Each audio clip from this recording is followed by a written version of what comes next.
जय हिंद साथियों PET exam 2022 में जनरल अवेयरनेस जो पोर्शन है ये कुल 10 अंक का आने वाला है, जिसकी प्रैक्टिस हम आपको करा रहे हैं, जिसमें हम आपके लिए लेकर आते हैं 20 बहुत ही महत्वपूर्ण प्रश्न जो कि पिछली परीक्षाओं में बार बार पूछे जा रहे हैं। तो साथियों आज हमारा प्रैक्टिस सेट नंबर 3 है।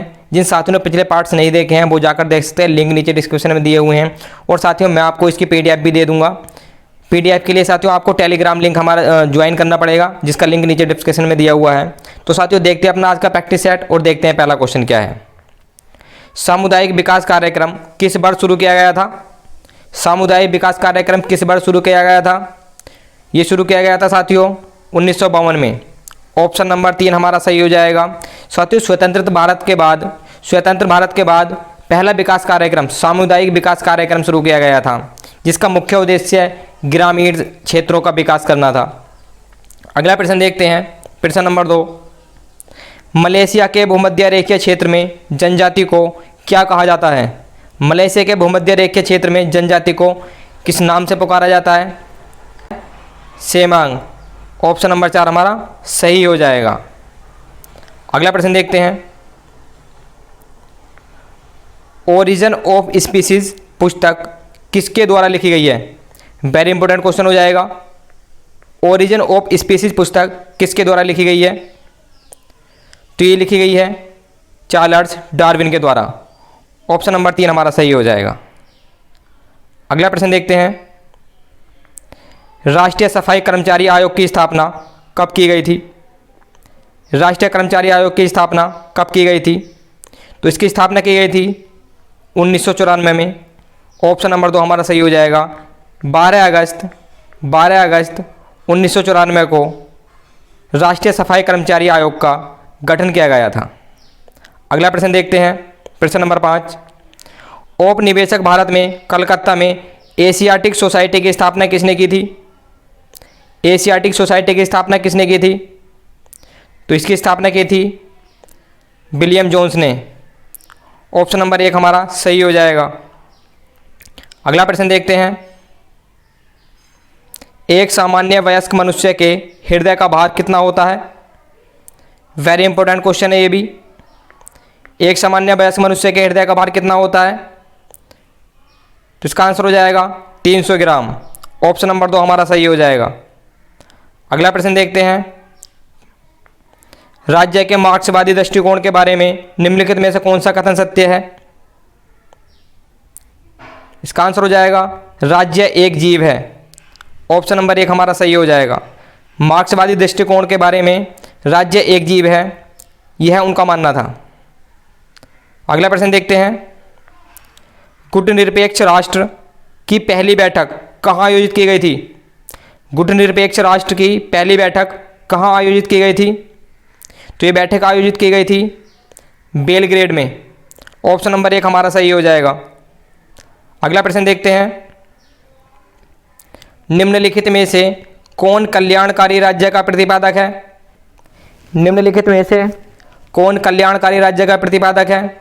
तो इसका आंसर हो जाएगा ऊपर के सभी।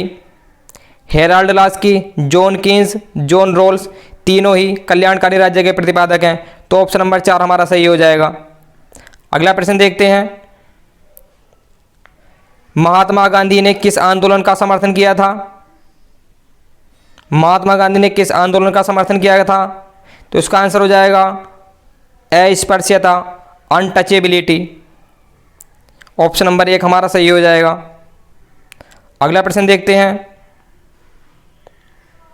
एक उच्च न्यायालय द्वारा कौन सा रिट जारी किया जा सकता है जो किसी सरकारी अधिकारी या सरकार को असंवैधानिक कानून लागू न करने का निर्देश दे? तो इसका आंसर हो जाएगा परम आदेश। इसका आंसर हो जाएगा परम आदेश। ऑप्शन नंबर 4 हमारा सही हो जाएगा। अगला प्रश्न देखते हैं, जलभृत की एक परत है।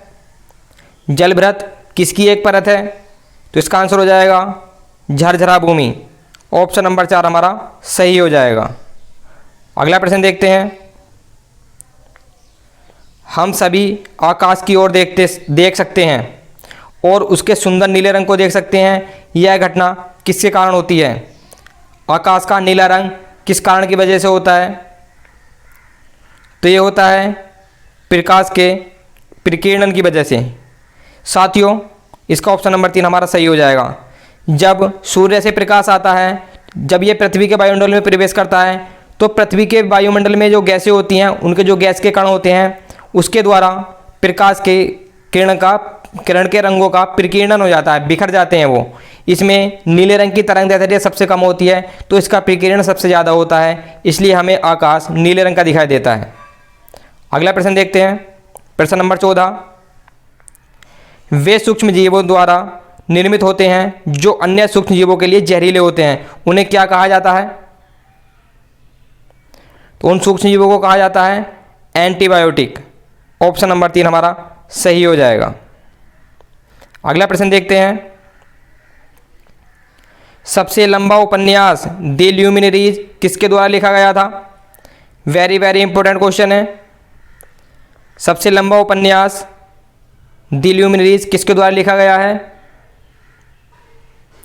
तो ये लिखा गया साथियों एलेनोर कैटन के द्वारा।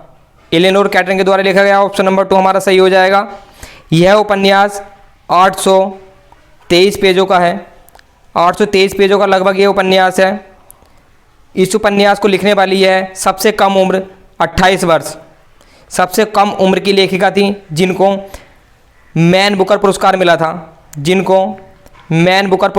था, सन 2013 में इस उपन्यास के लिए इन्हें मैन बुकर पुरस्कार मिला था और यह पुरस्कार प्राप्त करने वाली सबसे कम उम्र की महिला थी। अगला प्रश्न देखते हैं,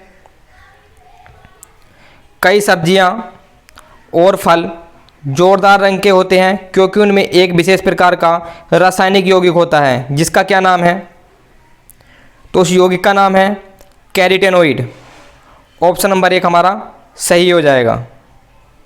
अगला प्रश्न देखते हैं, सिक्के किसके द्वारा जारी किए जाते हैं? वेरी वेरी इंपॉर्टेंट क्वेश्चन है।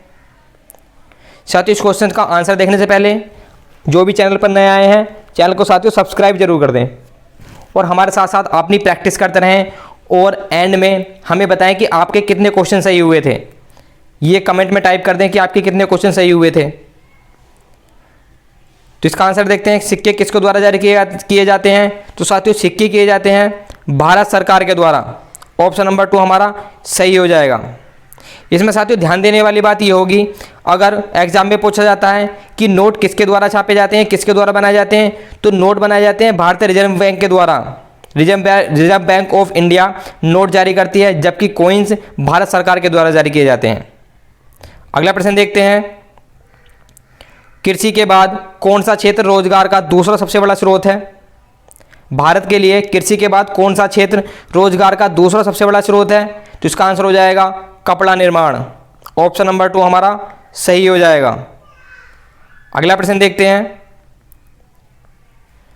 एक आर्थिक संकेतक जो उपभोक्ता उत्पादों के एक बैच में परिवर्तन को मापता है, उसको क्या कहा जाता है? तो साथियों, उसको कहा जाता है CPI, consumer price index, CPI। Option number 2 हमारा सही हो जाएगा। अगला प्रश्न देखते हैं, भारत के किस राज्य को भारत की व्यापार और वाणिज्य राजधानी माना जाता है? साथियों, भारत के किस स्टेट को भारत की आर्थिक राजधानी माना जाता है? तो इसका आंसर हो जाएगा महाराष्ट्र। ऑप्शन नंबर 2 हमारा सही हो जाएगा। तो साथियों, कमेंट में टाइप करें कि आपके कितने क्वेश्चन सही गए और साथियों हमारे साथ बने रहें। चैनल को साथियों सब्सक्राइब कर दें और वीडियो को लाइक कर दें।